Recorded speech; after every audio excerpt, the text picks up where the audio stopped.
رمضان يا خير الشهور يا فضل رحمن غفور فيك البشائر غيثها يهدي السعادة والسرور. Chers téléspectateurs, assalamu alaikum wa rahmatullahi wa barakatuh.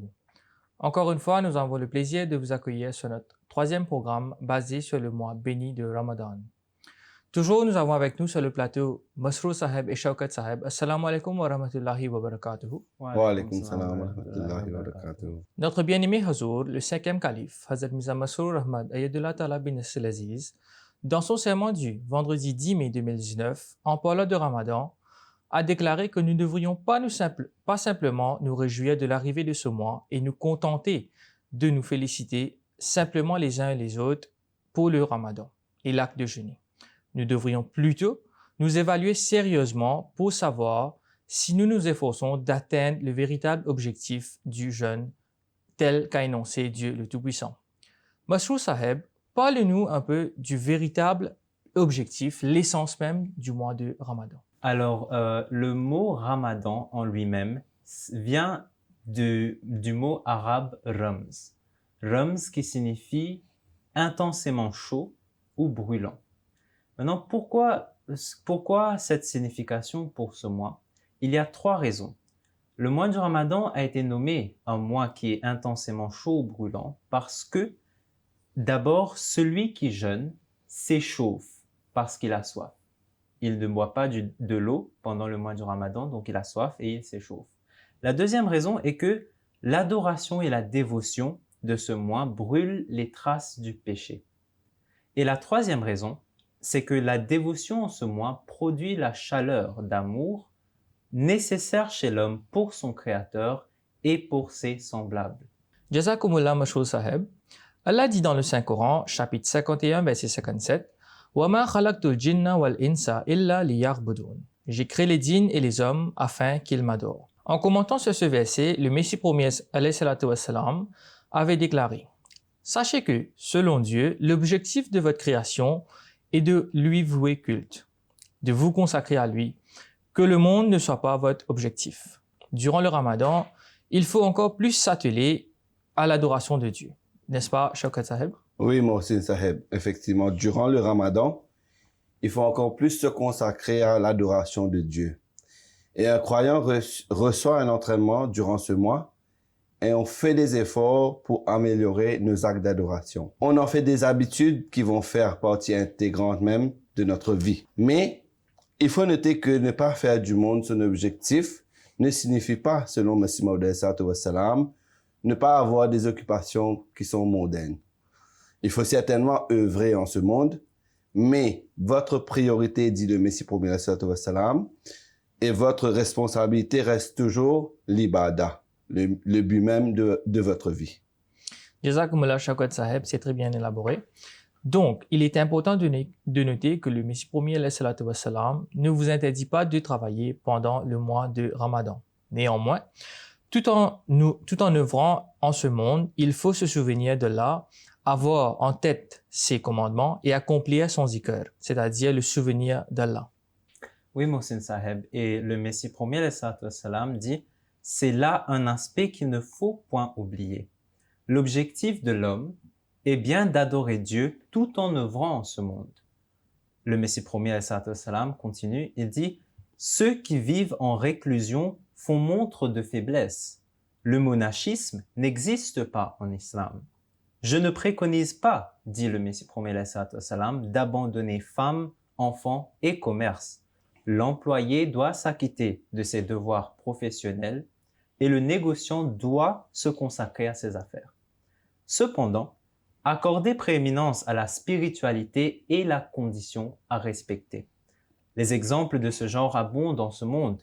Il existe des commerçants et des employés qui font très bien leur travail, qui ont des femmes et des enfants et qui respectent leurs droits équitablement. Le Messie premier alayhi salam dit qu'ils s'occupent de leur entreprise ou s'acquittent de leurs charges professionnelles tout en assumant leurs responsabilités eu égard à leurs enfants et leurs épouses. Donc l'on comprend que ces deux responsabilités vont de pair. Le Messie premier alayhi salatu wassalam, avait aussi mentionné que, tout en assumant toutes ces responsabilités dont vous venez de parler, l'on peut aussi respecter ses devoirs envers Dieu, préférer la spiritualité au temporel et mener une vie bien faite. Revenons à ce verset du Saint-Coran que j'avais mentionné au début. L'objectif de l'homme doit être l'adoration de Dieu, l'ibadat de Dieu. La salat est la meilleure forme de l'ibadah. Et même après le mois béni de Ramadan, nous devrons nous consacrer à l'adoration de Dieu. N'est-ce pas, Masrour Saheb? Alors oui, nous savons que nous avons 5 prières obligatoires par jour. Il n'y a pas à sortir de là. Et c'est vrai que ces 5 prières sont remplies de bénédictions. Durant le Ramadan, il faut encore plus donner de l'attention à ces prières.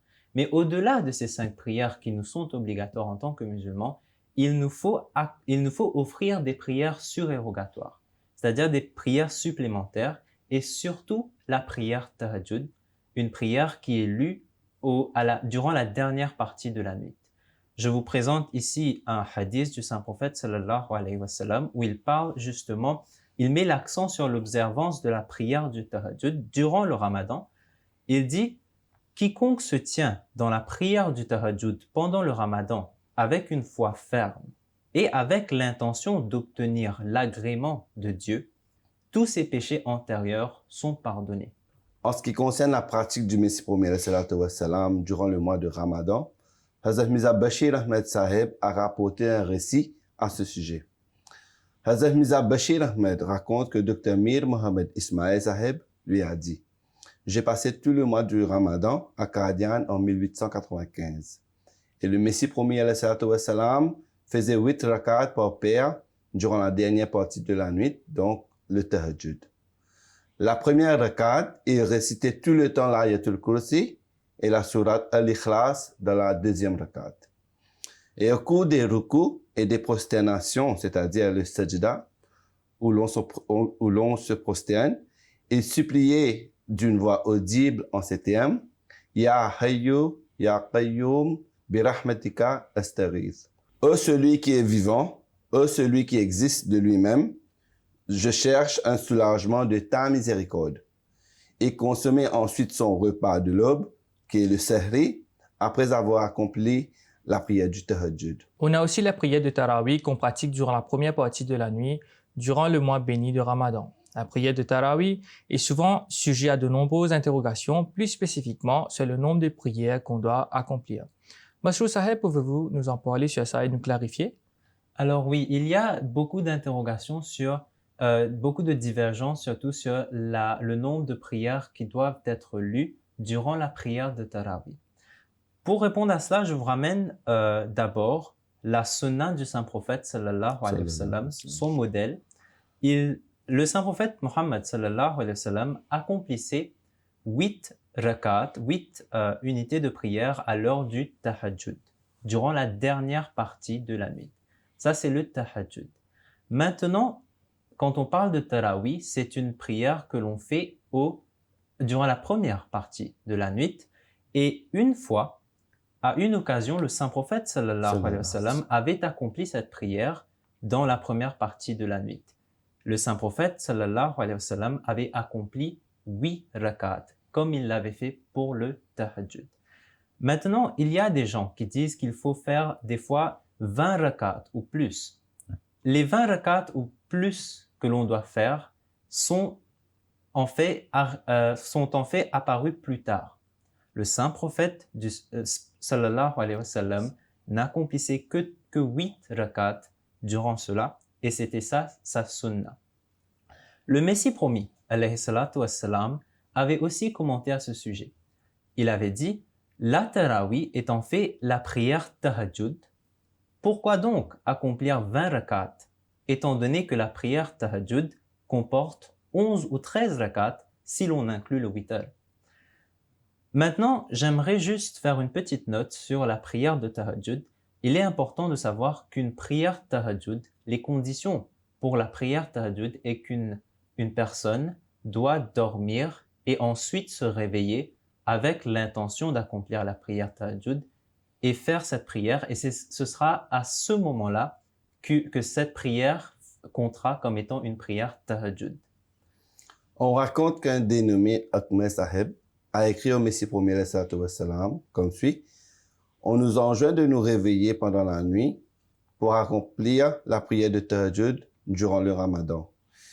Donc, est-il permis aux ouvriers et aux planteurs qui font preuve de laxisme quant à la prière Tahajjud d'accomplir 11 rakats durant la première partie de la nuit, c'est-à-dire avant de se coucher? Alors, le Messie premier wassalam, lui a répondu: il n'y a aucun mal dans cette pratique, donc elle est autorisée. Il y a une autre occasion, quelqu'un avait demandé au Messie premier wassalam comment prier durant un voyage et que conseillez-vous à propos des Tarawih? Le Messie premier wassalam a répondu: la sunna est d'accomplir 2 rakats quand nous sommes en voyage. Donc, les Tarawih font aussi partie de la sunna. On doit les accomplir. Donc, de temps en temps, on peut les accomplir tout seul à la maison. Et la prière Tarawih n'est autre que la prière Tahajjud. Ce n'est pas une nouveauté. Donc, accomplissez la prière witr comme vous le faisiez.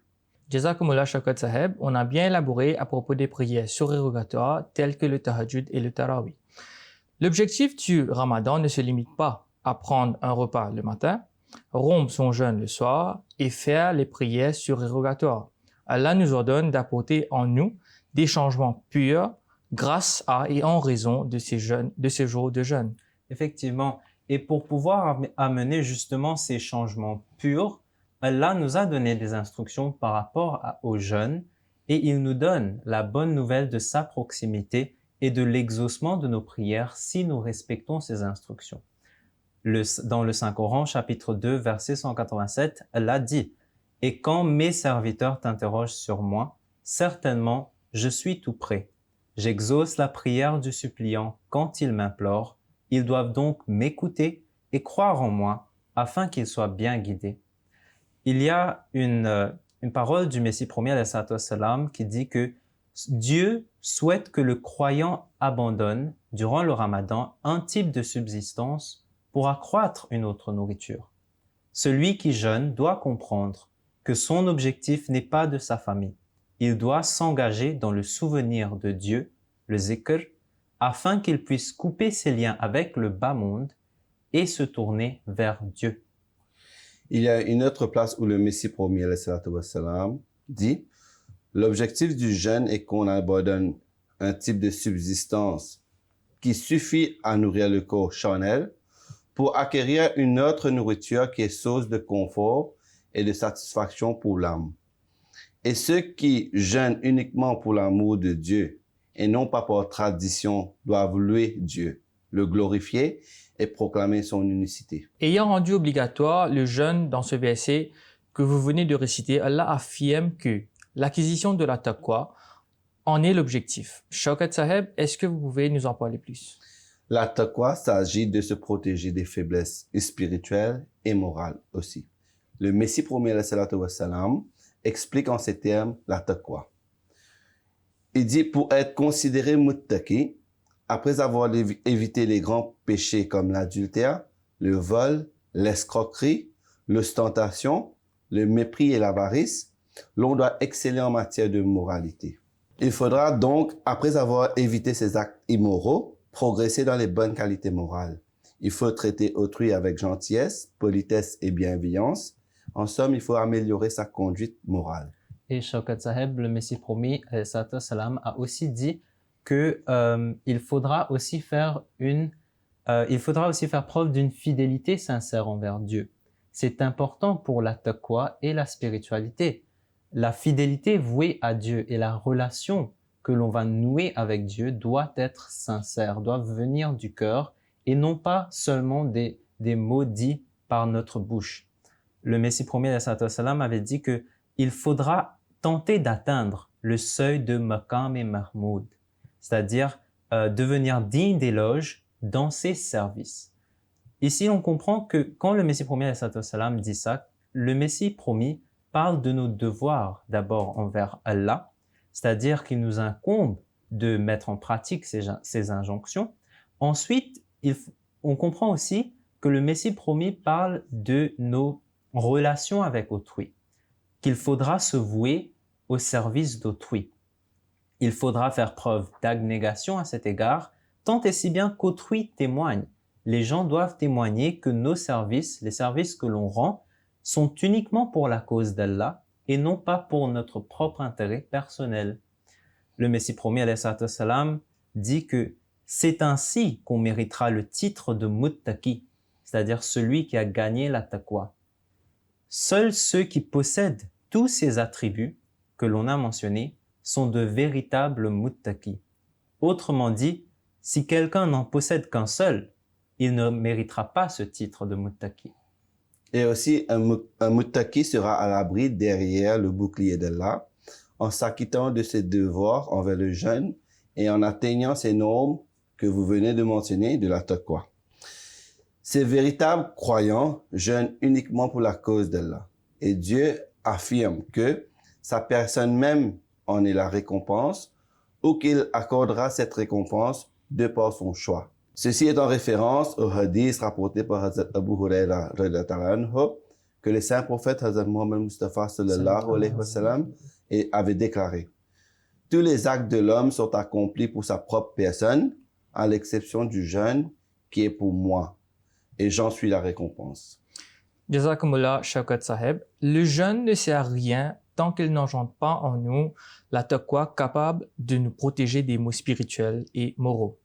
Maintenant, j'aimerais mentionner cette parole du saint prophète Muhammad Mustafa sallallahu alayhi wa sallam quand il dit que le Satan est enchaîné durant le mois de Ramadan. Mais Masrour Saheb, pourquoi est-ce que le mal perdure toujours pendant ce mois de Ramadan?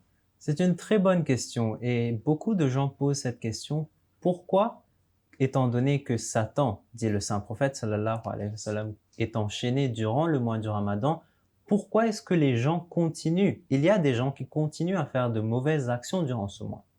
Alors il faut comprendre que ces personnes pour qui Satan est enchaîné durant le Ramadan, ces personnes qui sont protégées des assauts de Satan, ce sont ceux qui ont saisi l'essence du jeûne, ceux qui ont adopté, comme nous avons parlé un peu plus tôt, ceux qui ont adopté la taqwa. Ils ont le jeûne comme un bouclier qui les protège des assauts de Satan. Et justement, c'est cela l'objectif du Ramadan, c'est ça qu'on doit toujours avoir en tête.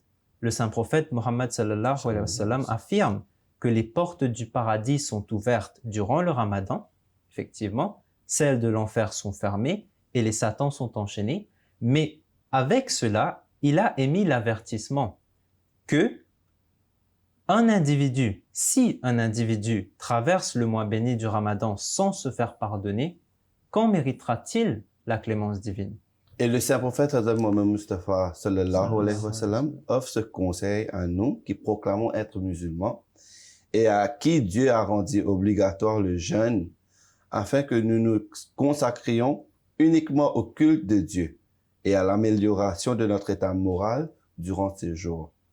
Sans respecter ces conditions, la venue du Ramadan, l'enchaînement de Satan et l'ouverture des portes du paradis et la fermeture de celles de l'enfer ne seront d'aucun avantage. Jazakumullah Shaukat Saheb, le véritable jeûneur évite durant ces jours les impuretés de ce monde et les faiblesses spirituelles et morales et il n'est pas ravi du simple fait d'avoir jeûné.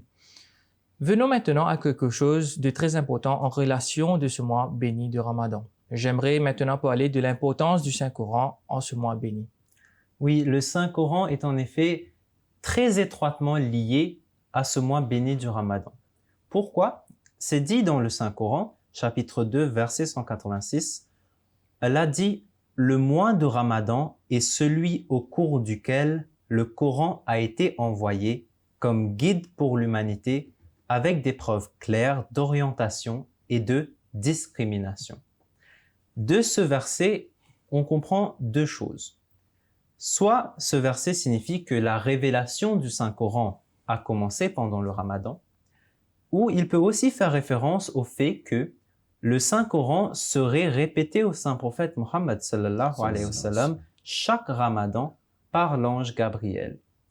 Mais ce qui est important, c'est qu'au cours de ce mois, les musulmans doivent s'efforcer particulièrement de mener et de réguler leur vie selon les injonctions et les conseils coraniques. Nous savons, il y a beaucoup de conseils, beaucoup d'injonctions. Il y a plus de 700 commandements d'après le Messie promis dans le Saint-Coran. Et Allah affirme, comme je viens de citer, que le Coran a été révélé au cours du mois du Ramadan comme guide pour vous, c'est-à-dire les musulmans, avec des preuves claires et des signes. Vous savez, le Saint-Coran a aussi une relation particulière avec ce mois. Tout en jeûnant au cours de ce mois, il faudra lire le Saint-Coran, méditer à son propos et chercher ses commandements pour les appliquer surtout, afin que nous puissions profiter réellement des jours du jeûne pendant le Ramadan. Or, tout le monde n'est pas à même de saisir l'essence profonde du Saint-Coran. Alors, ainsi, tout en récitant le Saint-Coran et en lisant sa traduction, il faudra profiter des dars organisés par la Jamaat dans les différentes mosquées. On diffuse aussi les dars du 4e calife chez la MTA. Il faudra en profiter aussi. Et puis le saint prophète Mohammed sallallahu alayhi wa sallam nous a aussi enjoint de réciter davantage le Coran durant ce mois. Notre 5e calife, Hazrat Mirza Masroor Ahmad, ayadahullah ta'ala bin Aziz, nous a dit « Un Ahmadi doit être particulièrement vigilant quant à la récitation du Coran, même durant les jours ordinaires, après le Ramadan. Or, il faudra être davantage vigilant à cet égard au cours du Ramadan. Sinon, les jours de jeûne ne serviront à rien, étant donné qu'Allah affirme que le Coran a été révélé au cours de ce mois. Le Messie promis nous recommande de lire avec une attention particulière le Saint-Coran afin de traduire ses commandements dans la pratique et de nous reformer. D'une part, le Messie promis nous a enseigné les secrets du Coran, son exégèse et ses sens nouveaux. Et d'autre part, il nous a vraiment encouragé à honorer le Coran, le Saint-Coran, et à lire et à réfléchir sur ses sens et à apporter en nous des changements. Le Messie promis conseille aux Ahmadis de ne pas s'empêtrer dans le monde. Ils doivent s'évertuer à acquérir les connaissances du Coran. Une fois, quelqu'un demanda au Messie promis comment lire le Coran. Il a répondu, il faut lire le Coran attentivement tout en méditant sur les versets. Selon les hadiths, le Saint-Coran maudira certains parmi ceux qui le récitent. Celui qui lit le Saint-Coran sans appliquer les préceptes sera maudit par ce livre sacré. En lisant le Saint-Coran, implorez la miséricorde divine quand vous en trouvez mention. Là où le châtiment ayant frappé un peuple est mentionné, alors implorez la protection d'Allah. Et Shaukat Sahib, si je peux ajouter, le Messie promis, alayhi salam, a aussi déclaré que faites attention à ne rien faire qui contrevient aux enseignements de Dieu et aux directives du Saint-Coran. En vérité, je vous le dis, c'est-à-dire le Messie promis nous dit que quiconque enfreint le moindre des 700 commandements du Saint-Coran ferme de ses propres mains la porte de son salut. Le Saint-Coran est le seul livre, continue le Messie promis, qui a éclairé de manière parfaite pour le monde la véritable voie conduisant au salut. Les autres livres n'en sont que de pâles reflets. Lisez attentivement le Saint-Coran et aimez-le plus que toute autre chose au monde. Car dans une des révélations que j'ai reçues, c'est-à-dire que le Messie promis a reçu, Dieu m'a dit « Al-khayru kulluhu fil Qur'an », c'est-à-dire tous les bienfaits sont contenus dans le Coran. Voilà la vérité, malheur à celui qui préfère autre chose au Saint-Coran. Votre seule chance de salut et de prospérité réside dans le Saint-Coran. Il est la seule source d'où découlent toutes les bénédictions. Il n'y a pas un seul de vos besoins spirituels ou religieux qui ne soit pas satisfait par le Saint-Coran. C'est le Saint-Coran qui rendra témoignage de votre foi ou de votre incroyance le jour du jugement. Jazakumullah Masroor Sahib. En somme, nous devons être particulièrement vigilants quant à la lecture du Saint-Coran. Nous devons le comprendre et appliquer ses directives. Au cours du mois de Ramadan, beaucoup prennent cette habitude, mais elle doit par la suite faire partie intégrante de leur vie. Les malades ou ceux qui voyagent pendant le mois béni du Ramadan sont exemptés du jeûne, n'est-ce pas, Shaukat Sahib? Effectivement, Mohsin Sahib. Donc, si vous êtes malade durant ces quelques jours ou si vous êtes en voyage, vous êtes exemptés du jeûne. Or, vous devriez, à n'importe quel moment au cours de l'année, remplacer les jeûnes que vous avez ratés. Ceux qui sont malades en permanence, qui ne cherchent pas des prétextes, mais à qui les médecins recommandent expressément de ne pas jeûner, doivent nourrir un pauvre. S'il en possède les moyens, bien sûr. À moins que l'on soit pauvre, au point de vivre de l'aumône et du soutien financier des autres. Tous les autres malades doivent nourrir un pauvre qui jeûne en lui fournissant le même repas qu'il consomme. Or, ceux qui ont la capacité peuvent payer la fidya et remplacer leur jour de jeûne plus tard. Le Messie premier alayhi salam ajoute, il dit « Un jour, j'ai réfléchi sur le but de la fidya et j'ai compris que c'était pour obtenir la capacité de jeûner. C'est Dieu qui rend les choses possibles et il faut demander toute capacité auprès de Dieu. Dieu a le pouvoir sur toute chose. S'il le désire, il peut même rendre apte à jeûner une personne souffrant de la tuberculose. De ce fait, le but de payer la fidya est d'obtenir cette force qui n'est tributaire que de la grâce de Dieu. Selon moi, dit le Messie premier alayhi salam, lorsqu'on paye la fidya, il est très important de prier que « Ô Seigneur, c'est un mois très sacré et j'en suis privé.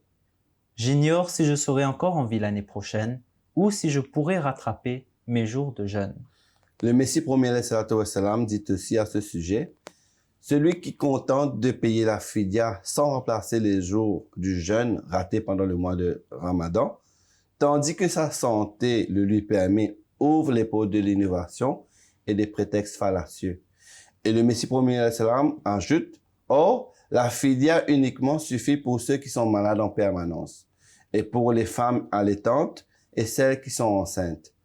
Mais tout en payant la fidya, il est important de perpétuer les actes d'adoration, donc le zikr et autres bonnes œuvres. Il ne faut pas croire que la fidya nous exempte des autres actions. Mais tout en payant la fidya, il est aussi important de perpétuer les actes d'adoration, le zikr et les autres bonnes œuvres. Il ne faut pas croire que la fidya nous exempte des autres actions. Jazakumullah Shaukat Saheb et Masroor Saheb. Avant de terminer, je voulais présenter un extrait d'un discours de notre bien-aimé calife, Hazrat Mirza Masroor Ahmad Ayyadullah Ta'ala bin Nasir-Aziz, à propos des bienfaits du jeûne et son importance pour le bien-être de la société d'aujourd'hui. Il déclare « Lorsque le jeûne est basé sur la taqwa, c'est-à-dire les actions justes, il produit une belle société, créant un esprit de sacrifice les uns pour les autres. On est attiré par les besoins de ses frères défavorisés et cela est très important car c'était un modèle béni de notre bien-aimé prophète Hazrat Muhammad Mustafa sallallahu alayhi wa sallam, que pendant le Ramadan, son aumône et sa charité prenaient un élan intense comme une tempête de vent. Cela devient une source d'élimination de l'anxiété de la société et crée des sentiments d'empathie pour les moins fortunés parmi ceux qui sont aisés, et des sentiments d'amour et de gratitude dans le cœur des croyants défavorisés pour leurs frères aisés. Qu'Allah le Tout-Puissant nous permet d'atteindre cet objectif et nous accorde son pardon. Chers téléspectateurs, qu'Allah nous aide pendant ce mois béni de Ramadan. On se voit Inch'Allah pour le prochain épisode. Sur ce, Assalamu alaikum wa rahmatullahi wa barakatuhu.